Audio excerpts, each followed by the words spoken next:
দাঁড়াও ফুলকি, আমার কথাটা শুনুন।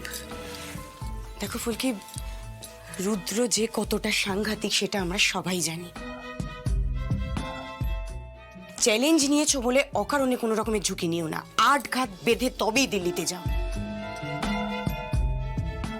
আর কোথায় কি খোঁজ করবে সেটা তো আগে জানতে হবে। দি ভাই, আর দেরি করলে চলবে না। আদৌ যদি কোনো প্রমাণ থেকে থাকে, এর মধ্যে হয়তো জামাইবাবু সেটাও লোপাট করে দিয়েছে।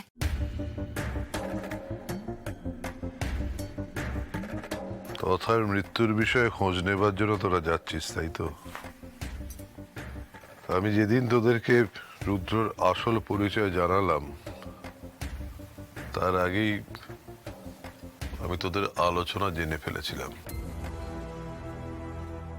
বরদার মৃত্যুর জন্য নাকি আপনি দায়ী না, জামাইবাবু দায়ী। তোরা আমায় আঘাত দিতে চাসনি, আর আমিও তোদের সংকোচটাকে সম্মান দিয়ে কিছু বলিনি।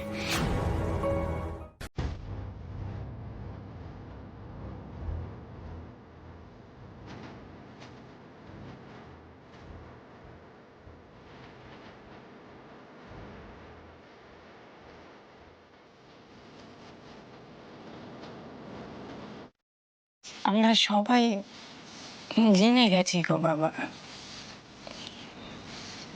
তুমি যে জানো সেটা বুঝিনি।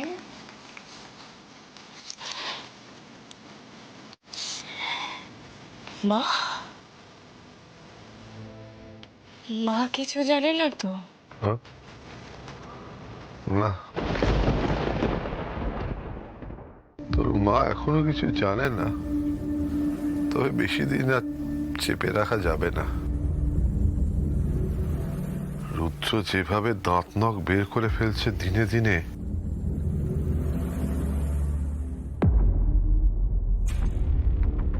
তুমি এ ঘরে? হ্যাঁ? আমি তোমাকে সারা বাড়ি খুঁজছি।